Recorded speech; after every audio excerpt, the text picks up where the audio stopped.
Well, welcome to Unknown Unknowns, a podcast for business owners, I guess, people trying to grow a business. All the things you didn't know, you needed to know about growing a business. My name is Nick, and with me is Patrick. And we are trying to grow businesses. Who do we have today, Patrick? Kristine Fernandez from Kristine Fernandez Online. And she is, I was going to say resident, but I don't know where she's a resident of. I don't know where she lives. But she is, my local organic social media expert.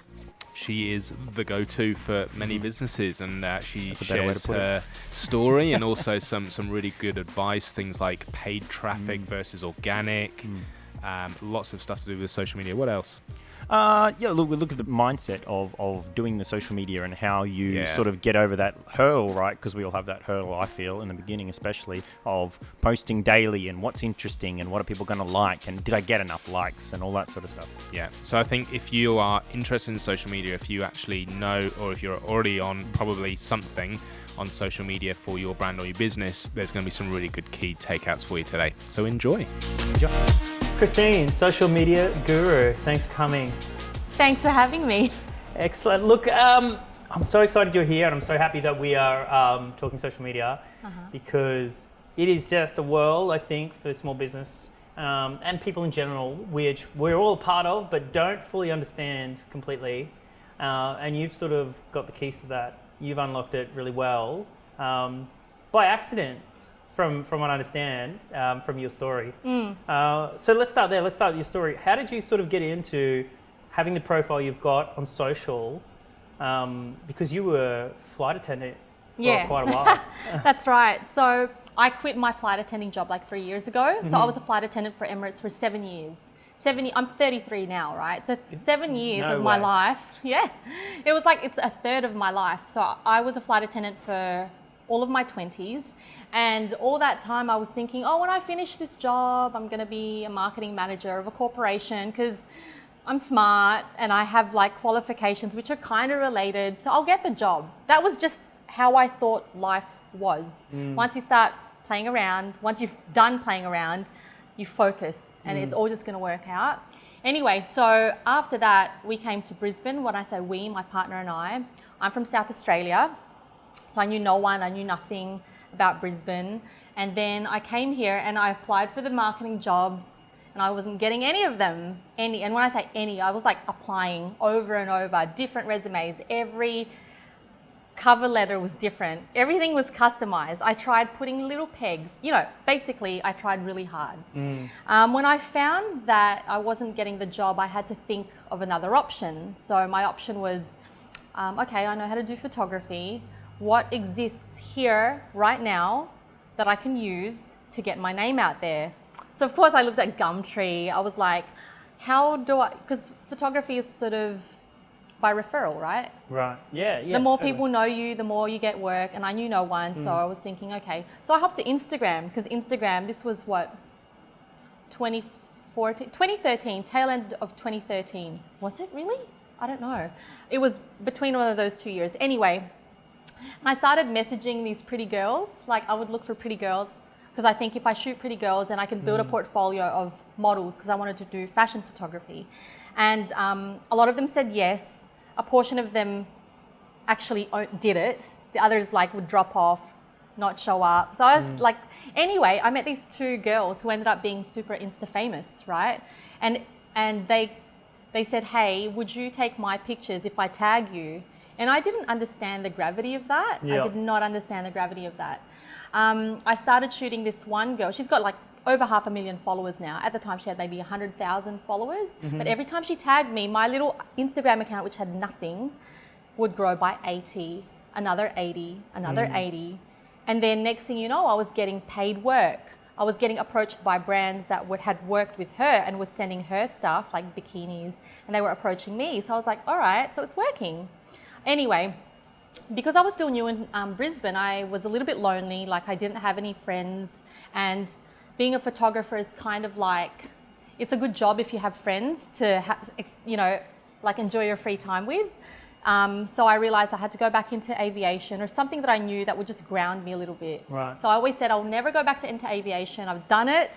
I don't like it very much, and I don't want to work in the office. I don't know, just no. But then I had to eat my words up because I was unhappy. So even though I was getting work, I was unhappy and lonely. So I went into aviation and I was working in the call center. I was working in a call center of premium frequent flyers. And then I started to make friends and started to make headway in terms of, growing my roots here. But then I realized that there was no, other than the fact that I was really enjoying the routine, I started to get itchy feet. Like, I'm a creative innately. I always want to create something. So anyway, one day I was talking with my friend and she said, why don't you start YouTube? She goes, you've got all these videos from your travels. You never put them up. And I was like, but how do I do it? I don't know how to do it. She goes, just do what you did with Instagram, but with videos, and show up every week. Don't not do it for 1 week, do it every week and see. If you don't like it, then you can stop. But if you like it and you see something, then keep going. So anyway, I started a YouTube channel, and how I came up with the topic was thinking about all of the topics or frequently asked questions. People would ask me all the time, how do you get a job as a flight attendant? What's it like to be a flight attendant? And I realized that this is where my strength was, right? And I said, okay, if I start a YouTube channel, yes? So let's just get clear then. So your story essentially is that you were a flight attendant for a while. You gave that up. Yeah. You thought you would get a marketing job. Yes. You didn't get it. Yes. Because you weren't that qualified. No as qualified experience. as you thought. Yeah. And then you sort of, I'll try a bit of photography. And then because the people you were photographing were very prominent or starting to build their own following, you built a following because you were 1 degree separation from them, essentially. And they were saying, giving you shout outs, etc. Yes. So it's sort of like a business, like a network relationship almost in business, where you were sort of you were getting those props from other people.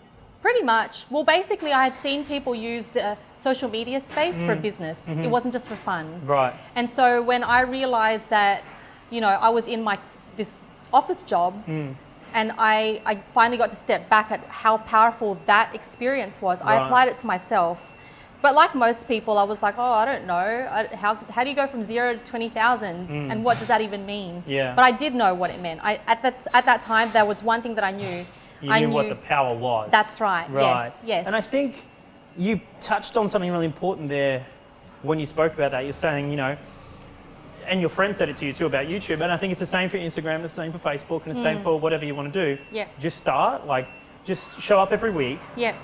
And start doing that. Yes. And that's pretty much, as far as I understand, and correct me if I'm wrong, the best advice you can give for someone who's like, what do I do on Instagram, or how do I build a following? Yeah. Just start doing something. Yes. Obviously. Yeah. And then sort of build on top of that. Yes. I mean, if you don't start because my main worry was that I wasn't, if I start and then what? So yeah, definitely just start. And then once you start, you get the feeling for it, right? I mean, because everything is you can't run if you don't know how to walk, because there's a lot of components. So then I guess I don't know if I should say this. Go, say it. But basically, I guess what I see happening now, which is really awesome, is a lot of people do start, and then you hear this word, be consistent, be consistent, be consistent. I guess without the knowledge that there's more components than just being consistent. So a lot of people do start with the intention of branding, visibility, and then they go, I did all of that, but how come I'm not getting anywhere? Why isn't my stuff getting viewed? Perfect. Wait, let's change then from there. Yeah. And because that brings me to an important question, and I have an opinion on this, but I want to know yours. How important is then, if you're starting and being consistent and getting no audience, now this is Facebook specific, paying for boosts often, and also paying for ads on Facebook to boost, likes to the page specifically. Yes. Oh, I'm all over it. Yeah. You know what? For me, it's a sequence like this. Get your profile sorted out so that it's prime. All of your information that's there is prime. All of the content there is gold. So what you mean by that is you've got good pictures, you've got all your business info there, you've got the link to the website set up on it. You filled out your little impressum story part. Yes. Everything, all of that information is current and up to date, and It's like, I mean, you wouldn't go, here's my ad for the yellow pages, and you're missing your phone number. Of course, you know what I mean? Yep. Like, so you get all of the basic stuff sorted out, and then the next thing you have to look at is the content that you have, the pictures. Yep. You know, is it connective to an audience? Does it communicate well? The videos, do you have video? Because it's true, videos sell more than any other format, right? And then once that's sorted, now you're going, okay, everything's perfect, but no one can see it. Go in for the paid ad. Grow your audience, because there's no point going this way the whole time, because that is a timeline. That is a timeline, which means that you can go post every day, every second day. You can even do 2 a day, and that all of that is gold, and there's no audience. Yeah. So there's a sequence, in my opinion. What's your opinion? Yeah, look, I completely agree, and that I really think that for most people, I recommend, once you've set that initial setup, I think definitely start with setup, and then look at the content that you're going to put out, and you have to do that paying for that, building an initial audience, unless you've migrated them from somewhere else and you've already reached a point of scale. But most of the people start at a zero. Or, you know, they're 30 friends or something like that. And I think it's really important to have a Facebook-like ad going out for people to like your page, because that's how you build the audience. And to boost the post so that the small audience that you're building actually sees it. Because otherwise, because it's 1, 2, right? Like you were saying, 1, build the audience, 2, get it in front of the audience. And if you're doing one or the other, it's sort of pointless until they connect. That's it. And because you're talking about having specific intentions for an ad, hey? Because when you say getting, you know, paying for an ad to get a like, because I don't know if people know, but when you make an ad for Facebook, you can set different goals or different intentions. So that's why, you know, there's that button at the front, which everyone's like, oh, it's a hopeless button. You know, the boost button? Yeah, but it's I mean, it is kind of, am I right? It's not that great. You go from the back end and you build something first. Totally. Like, you can go into the advertising side of Facebook and build something. I honestly don't recommend that for new businesses. I think it's a waste of time. That button, you mean? Like going into the boost button's super valuable, but not until you have an audience. And the only way to build that audience is to literally go, and you don't have to be in a Facebook ad account to do this. You're in that Facebook page, as you know. Like on the Facebook page, it says, you know, advertise, or whatever it says there akin to that. I'm pretty sure it says advertise. And one of those selections is boost a post, or get page likes, or advertise for likes, or something to that effect. You should be doing that, advertise for likes. I leave that run on personally. I leave that run on like $2 a day every day for my business, and just say I sacrifice this much to build audience. Do you tell this to people when you talk to them? Like, do they understand what you're saying? I hope so. I'm just saying this because, like, I think to us it's supernatural to talk about create the like and create the boost and whatever. But like, from the general, like, anyone who's going to hire you and anyone's going to hire me, most of the time the only thing that they see is the front part. Is the boost at the front. And not even just that. It's like, maybe some people who hire you don't even know that there's a button that you can do, or there's a function, and they don't know that that's what exists. So I guess the reason I bring it up is because sometimes I find myself explaining what we do, and I kind of go like, I wonder, is this connective? Because I didn't realize how technical it is until you try to relate. It's like, it's a whole different thing. Yeah, no, totally. It's sort of like trying to explain law or accounting to someone else if they don't, you know, you're not sitting in front of the spreadsheet yourself looking at the numbers, and even then it can be hard to find. It's the same as Facebook, although it looks nicer than a spreadsheet does. It's still hard to navigate it. I think because the reason I bring it up as well is because I think sometimes the skill set is underrated, and I think that only now, right? So underrated, undervalued, underappreciated for the most part. Or just people don't see the power. So, and because I think the reason is because everyone has access to it. Everyone has if everyone's got a mobile phone, it makes, I feel like it, in people's opinion, it's devalued people's opinions, whether or not that's actually true of the medium, which actually I don't think it is true. I think it's far from the truth. But the way that people think about it is it's reduced value because everyone has access, therefore everyone can do it. And that's the same with us, I guess, with what we do. Totally. It's totally weird because, like, I think it's still, as much as we've moved from the old mentality to marketing to the new mentality now, where it's sort of be relatable, you don't have to be super professional, et cetera, that's the new mentality. The old mentality of if someone else controls it, it must be really valuable versus if I control it or anyone can, it's not, isn't true at all. Like, you know, it's really, I think it should really be judged of how much could that generate for you should be part of your judgment of like how much is it worth for me to pay for. If I could generate super amount of business through letterbox drops or something like that, and I could print that from my own printer at home, but I could generate, like, you know, $150,000 next week, it's worth me paying 20 Do you know what's grand. crazy? I love So how you weird. mentioned that because I guess people who do now spend money online, especially in influencer marketing. So influencer marketing is when you pay someone who's internet famous to wear your product or to, you know, test your product, whatever, or paid ads. And they go, I paid this much money, it's this much reach, where's the sales? I love it because now that we have this technology, there's almost like this expectation that if I spend money on marketing, it's definitely going to be a sale. But was there any, like, I guess there's a disconnect with, I guess, comparison, not even comparison. I bring this up only to put it into context or to give some perspective on what marketing is versus a sales activity. Like if you look at a corporation has the marketing team and they have a sales team. They're two separate teams. One job helps the other, but it's not one person's job to fulfill both. Marketing is all about visibility and creating leads and maybe, you know what I mean? So like if you're wearing a specific shirt today, which had a massive brand, whoever's watching this gets eyeball of that brand who like may or may not be known, but now there's people that get to see it. So if you kept on wearing that shirt and you kept on doing videos, what would that do for that brand? Visible.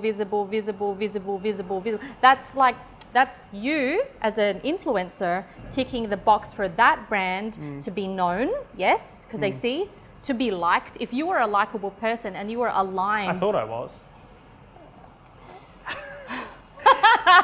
No, but I think you're completely right.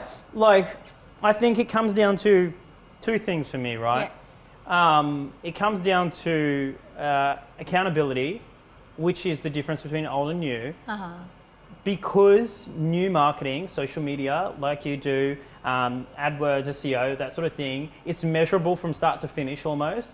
There's more accountability held to us to drive a direct revenue and ROI, which is actually measurable, versus when someone does a letterbox drop, TV ad, radio, billboard, they just say, 2,000 people see this a day, and people go, 6, that's money well spent. And you go, and then they turn around to their marketing person, digital guy, and say, where's my 5-to-1 returns on what I spent? How do you counter that? Like, what's your answer when people Look, I think it really depends on the situation. I guess for me, one of the real answers is exactly what I just said.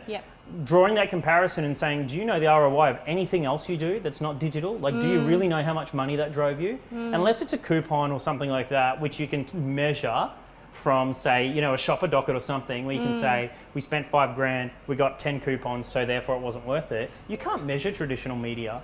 So I think when you show people that, they go, oh, crap, that's right.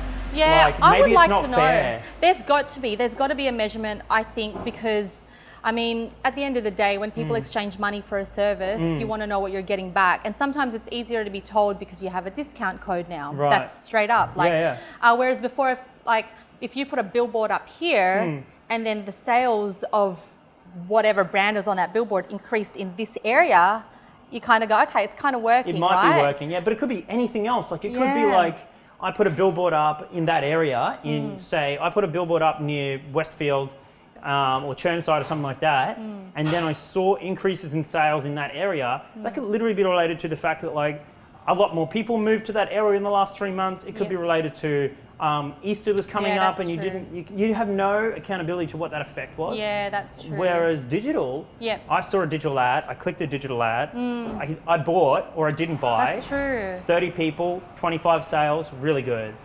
But that's all you get.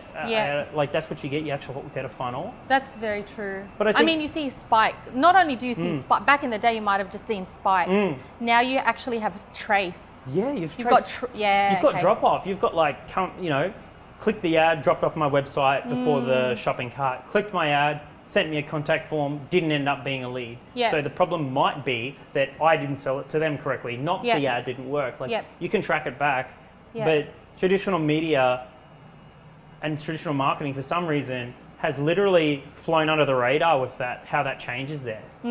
And go back to what you were saying, and not to make this all about my opinions, but what you were saying before about sales and marketing is super important, I think. They're not the one job. They're two different jobs. Marketing's like, and I see it sort of, especially in social media, marketing's your introduction. It's like a handshake, or it's like, you know, that friend that you see every now and then, or, you know, nodding to the guy at the coffee shop every day that you go in there. And then sales is like, you know, getting that person, that guy's phone number maybe later on, or sales is getting that person to actually go from, I know who you are, to, yeah, I want to be friends with you. Yeah, that's right. I totally agree. I love it. I totally agree. Like, that's like, yeah. At the end, no, but I mean, at the end of the day, hang on, where was I going with this? It's like at the end of the day that they're different. They are different, yeah. But they're measured. Oh, that's what I was going to say. For some reason, this came up in my mind, is about like businesses that actually were born because of the internet and flourished because of the internet.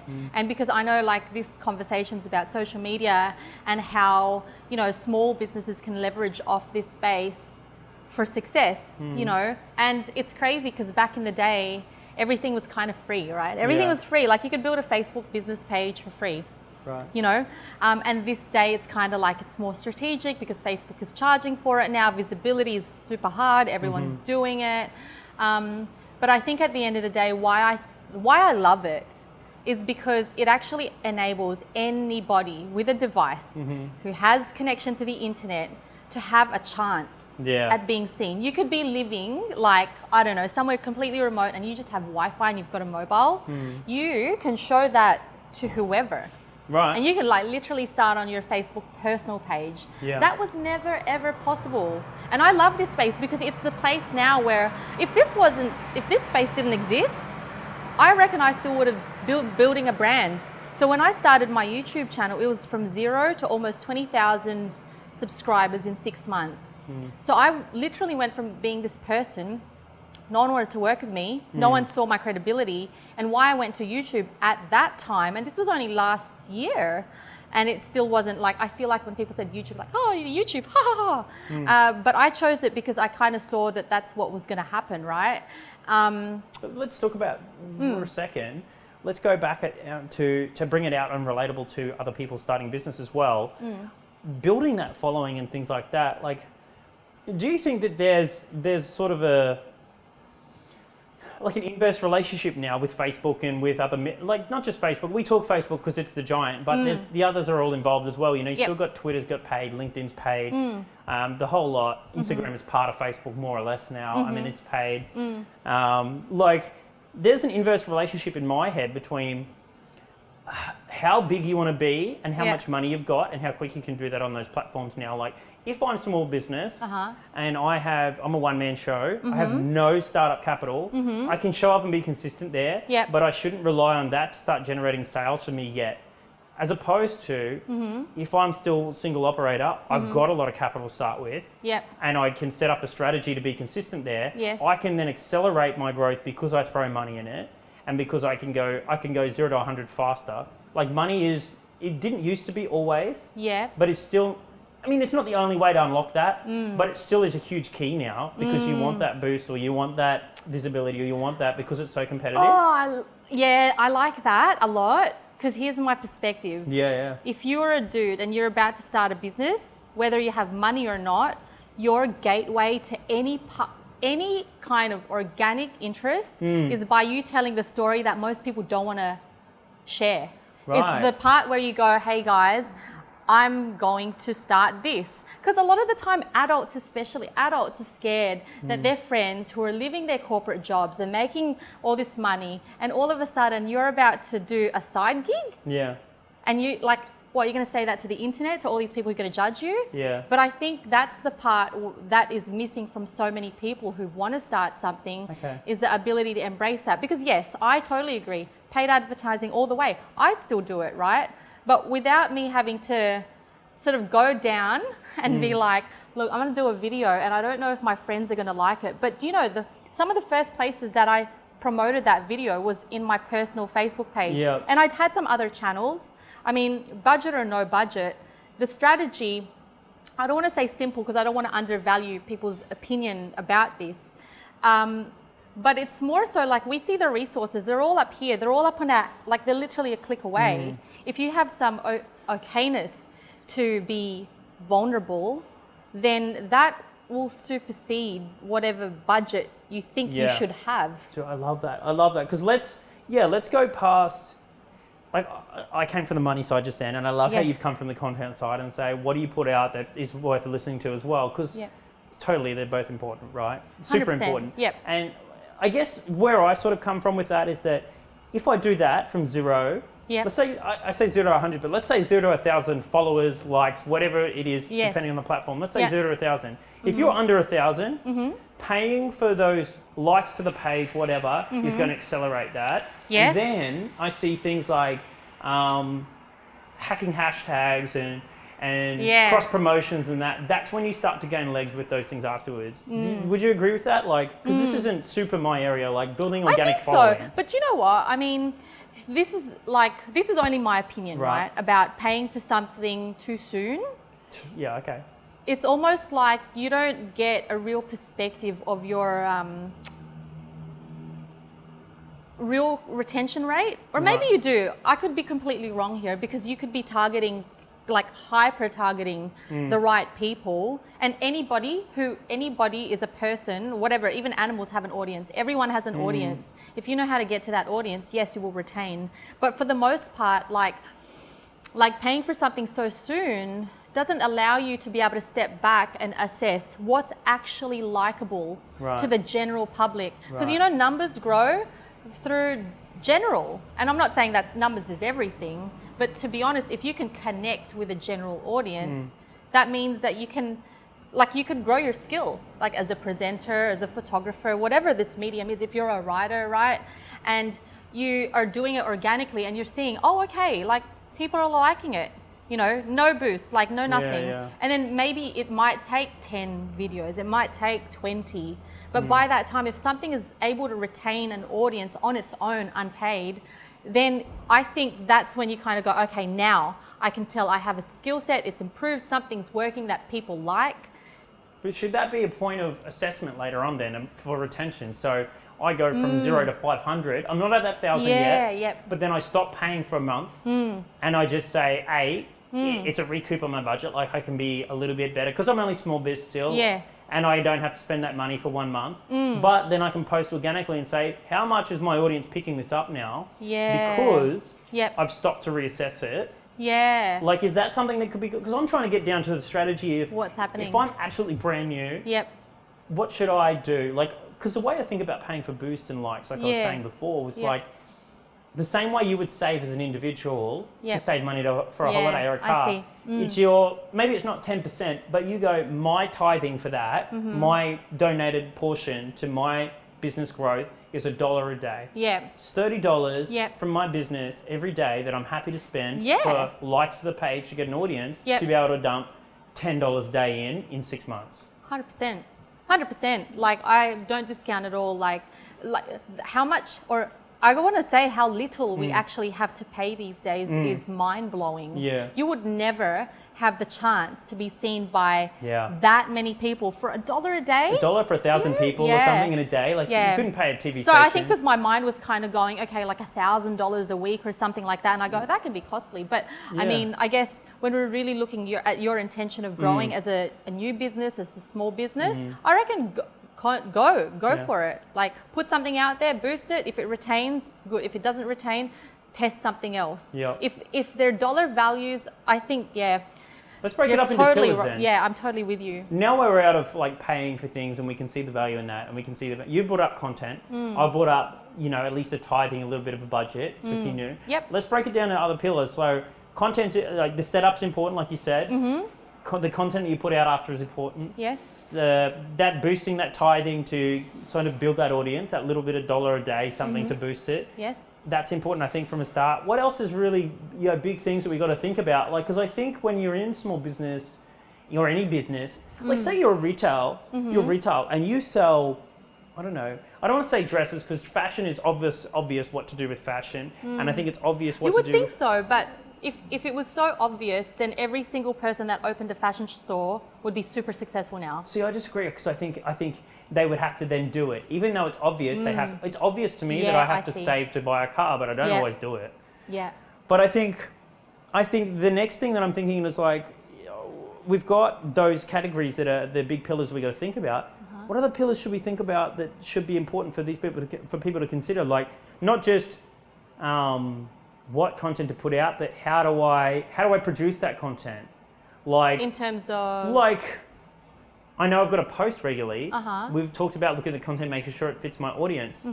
How do I pick my audience? How do I do that on Facebook? Like, how do I pick, if I'm selling a professional service, say to lawyers, how do I pick those on Facebook? Because I've had people say like, I got what you mean. Facebook's not good for me because my audience isn't there because I'm in law, or you know, I sell to lawyers. Yeah. And you're like, well, you realize that they're people, right? Yeah, that's right. Yeah.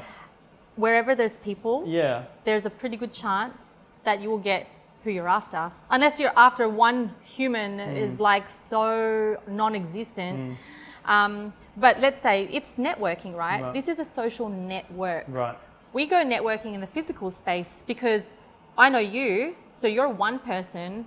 Let's say you have a massive network and we have a good relationship. It's almost like automatically, if I needed a doctor and you're like, oh, I've got a good doctor, you would refer that doctor to me. Same thing in the online space. And I think that's why it's really important to show up authentically because people are super intuitive. People are super intuitive. So when you say, how do you pick up?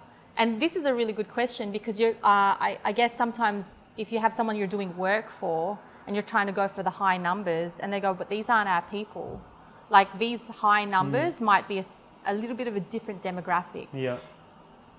Knowing if you can reach that many people, trust that many people will have viewers also who might be interested in what they do. I don't know, is that a bit vague? No, I think you're getting around a point that I was sort of considering myself, in that how little do businesses really know their audience? Look, I'll tell you something. Here's an example.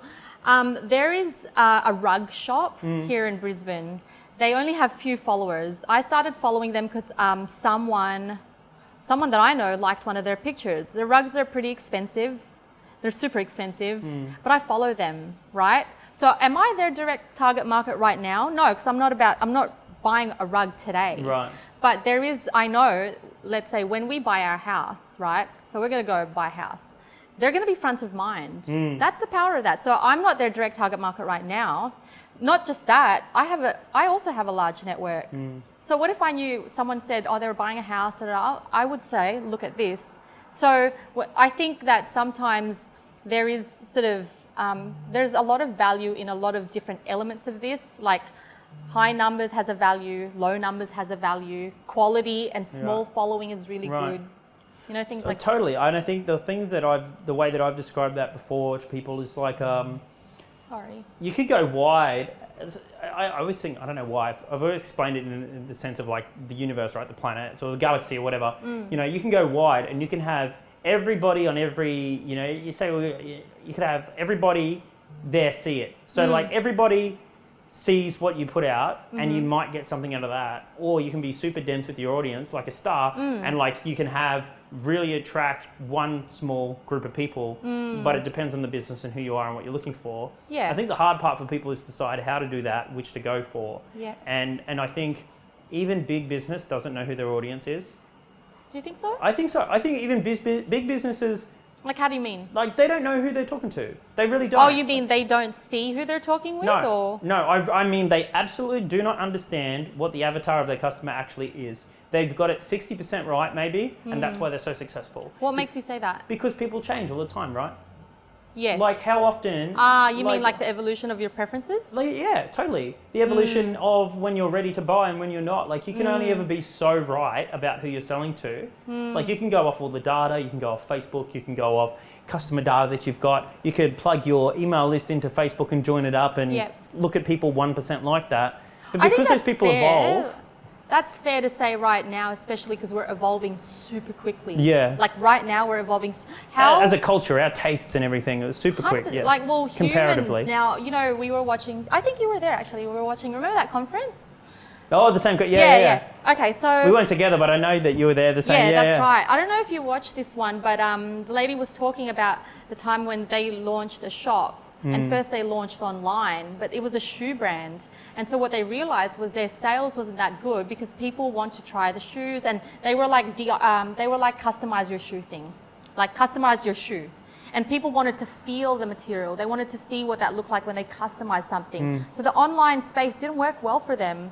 So what they did, they went into the like normal shops, right? And the sales went off they won an award for it. Yeah. But then as the online world came, their sales there was dropping because now it was like eventually people were like, I kind of like shopping online. So they catered to that at a different time and it didn't really work well. Yeah. So I guess I get what you're saying in that, like, our culture and the way we receive things is completely, it's up to us now. Like back in the day, it was like maybe the media said what we wanted to do. You know, maybe the media told us. People evolved slower back then.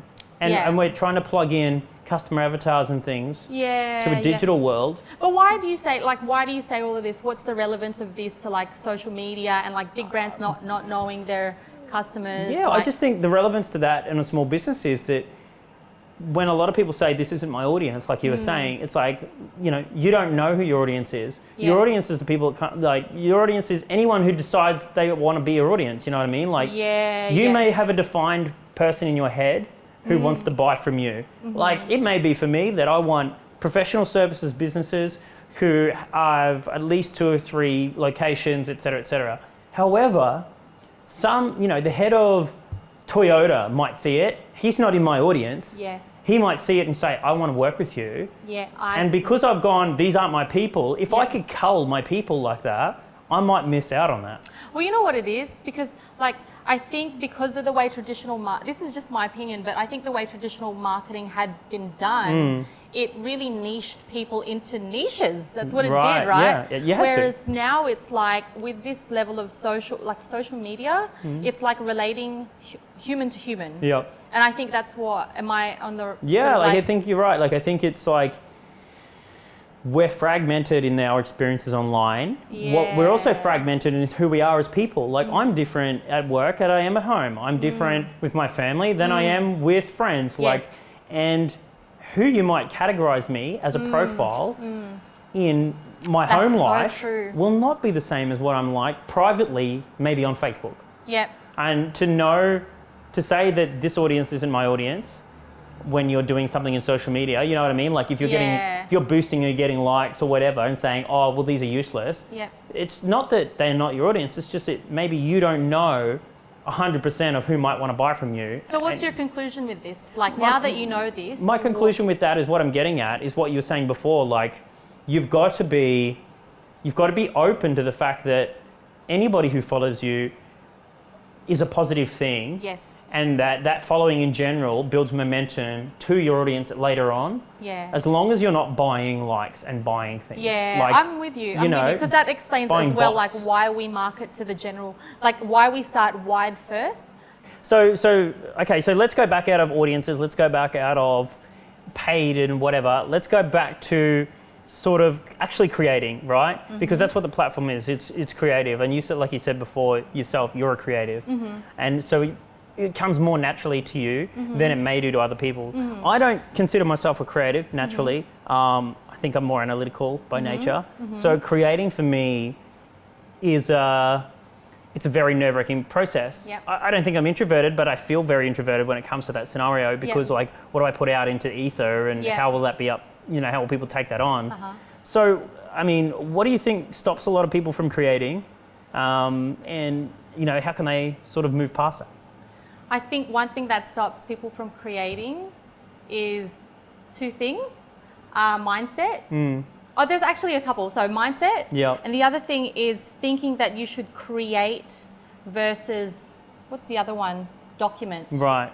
If you document, right, any person can tell a story. If you're a human, you can tell a story, right? And I think that we have this belief that it's all about creation meaning you start from scratch and you're talking about a white sheet of paper with nothing on it. And you're not a creative, so you're like analytical. So you're like, what do I put on that white piece of paper? Right. But you're a human, right? So you can tell me what you had for breakfast yesterday, what your day in the office was like as an SEO guy. And that speaks to people because breakfast speaks, there's relatable human experiences. Right. So that's one thing. Now, this is where the mindset thing is the real stopper. Because now you know what you need to do to create content. It's just to document your life. Mindset stops a lot of people because they don't know, they're worried about being wrong or showing up and being judged. Right. I know that's a very vague way of saying things, but it's true. That's the thing that goes behind our minds. We go, oh, it's a bit too boring. Like, who cares? Yeah. Like, who cares what I had for breakfast? Who cares what my afternoon's like? Right? But when people just start seeing you in your natural habitat and what it is that you're doing, like I said, like everyone's got an audience, right? Sometimes it's not always about the numbers, but... So is it like saying maybe that if you're going to start creating or documenting, maybe you should start thinking about it like in a way that, say, your loved ones overseas, your partners overseas, and you want to keep them updated as to what's happening. Yes. You send them a quick video or something like that. 100%. Good frame of mind. That is the frame of mind. You know, when I was flying, okay, so back in the day we didn't have internet, it wasn't that great, whatever. We as a child, we moved a lot. Yep. So I started picking up friends and I would write them letters to tell them what happened to me, my life, like, right? This is just what I did as a kid. Internet came along and I said, okay, let's do emails. I'm going to email you. And I would tell them what I did. I went to school, I met this kid, we did this, we did that. And it was our way of connecting. And then blog, I found Blogspot. And then I started writing about my travels. By now I was a flight attendant. I met this person, and just naturally, I had no goal for that. But because I was telling a human story, it connected. It found people that liked it, and things operate differently technically now. But I just think that it's more that. It's the same as that. It's like just same as that. So like you were saying before, I guess human to human is what marketing is now, rather than human to niche. Or whatever it is, human to human, and actually keep that creation / documentation process human to human. I mean, you just did a live here earlier on Facebook, and I mean, that I think if people see that, go to your page and see that, it's really raw. Like, it's really raw. Like, here's where I'm sitting, here's what we're talking about. It's sort of like give people snippets of updates of your day. Yes, I'll give you a proper, like an example, right? So let's say you want to open a cafe. You've worked in a corporate job all your time, but really you love coffee and you want to open a cafe and you've not done it yet. And you go, okay, I'm going to do this. So you go on your Facebook and you say, so I'm thinking about starting a cafe. You've never seen me here before. And this is just your friends and family. And this is kind of like an announcement. So this is where I want to open. And you're literally opening the book to a new chapter of your life. What this requires is a lot of bravery. And the reason I say this, I'm not saying this like completely unfoundedly. This is how I started my business journey, because my YouTube was one thing. But then I could see that had some crazy knock-on effects with strangers I had never met. People going, I wasn't going to do this anymore, but now I'm going to do it because I watch a video. And I was like, oh, I wonder what this would be like if I shared stories with my family. So it was kind of like the opposite. And so now I feel like they root for me. I didn't mean for that to happen. The reason I started that is because I wanted people who were in my shoes to be able to see what this would be like. If you don't have the courage to do it yourself, what would it be? So I say any small business owner, you're about to start.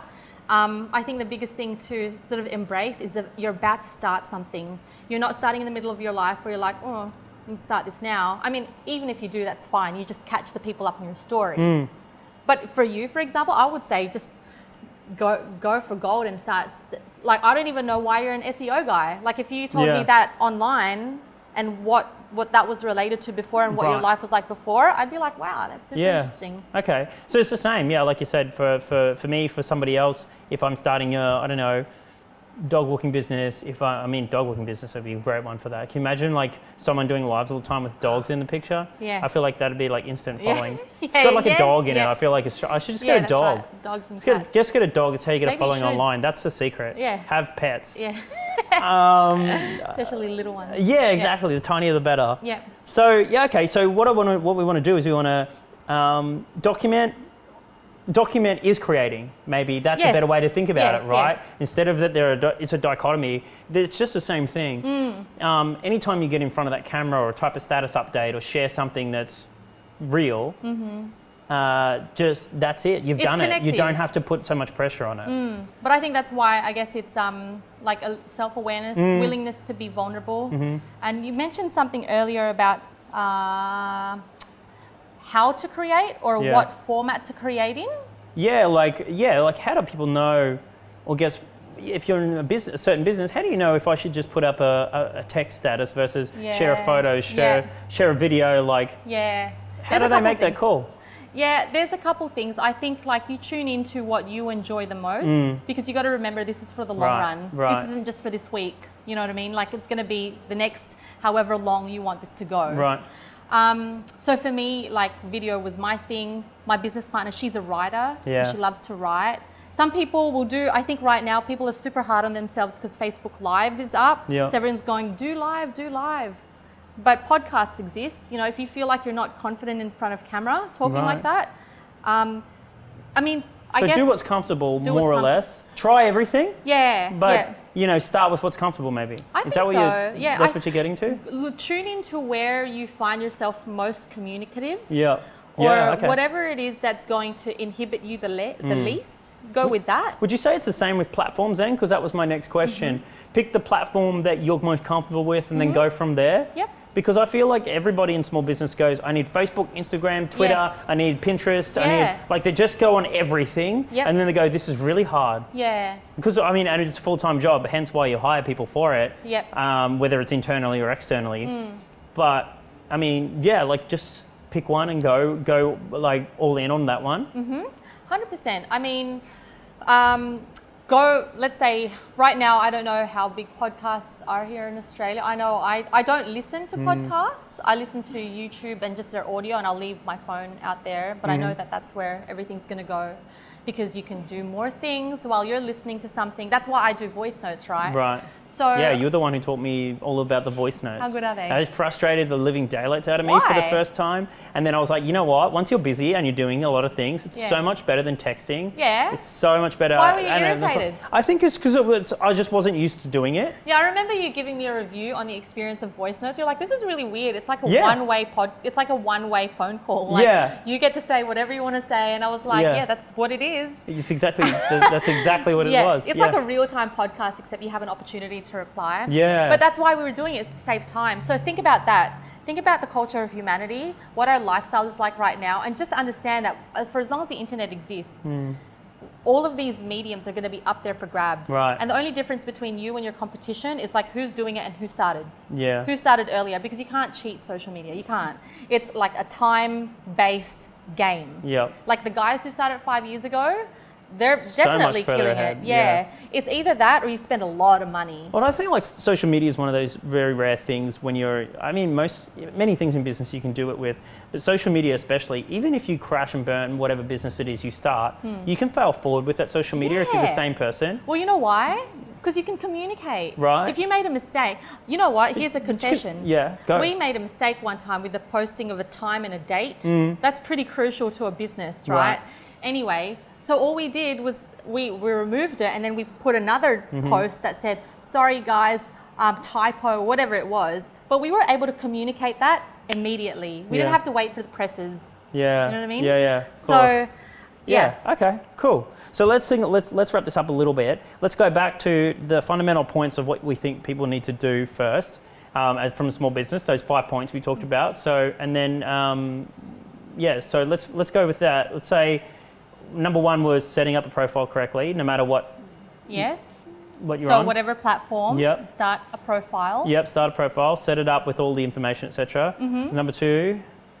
Okay, so. Content? Was it content? Yes. Okay, so let's assume you're starting from no social media. Yeah, well, let's assume we're starting from that. Wrap those points up. Yep. We've got start your profile. Yep. Start creating some content. Be consistent with that. Then we've got, I guess, try some new content. Try a bit of paid stuff to see how it works for you, maybe. Yeah, 100%. So start your profile, and by that, what I really mean is think about any place that you can put your business information as, like a Yellow Pages ad. Make it optimal so that people know who you are, what you do, when you're open, that. The second thing is, post some content. Post some content about yourself. I really, right now, do the live, show your face. People like that. Yeah. Document that. And post some other things. Post some other things related to your industry and what you do. Share other stuff as well. Yeah. Share stories. This is the hot tip. Share a story. Yeah. Don't worry about the sell. The sell will come when people are engaged with your story. Totally. I'm so glad you took it there. And then pay. Yeah. I think, yes, paid advertising goes a long way right now, and do it while it's cheap. It's going to be so much more expensive. Yeah. Absolutely. So that, and if you're in a product-based business, and I think even for service-based businesses, really look into influencer marketing. The reason I say that is because influencers are people who've been on the internet, have a presence, have a wide reach, and that's kind of like another boost. So here's your Google AdWords boost, that kind of thing, and then here's your other boost. Yeah, okay. You know, so. All right. And before we sort of wrap this up, then you've got a business, you've got a YouTube channel. Yes. Do you want to plug that a bit here? Just say where people can come to see some more of this sort of tips, because this isn't. I've got you on here because social media following is not my super strong point. So where do they come to see your stuff?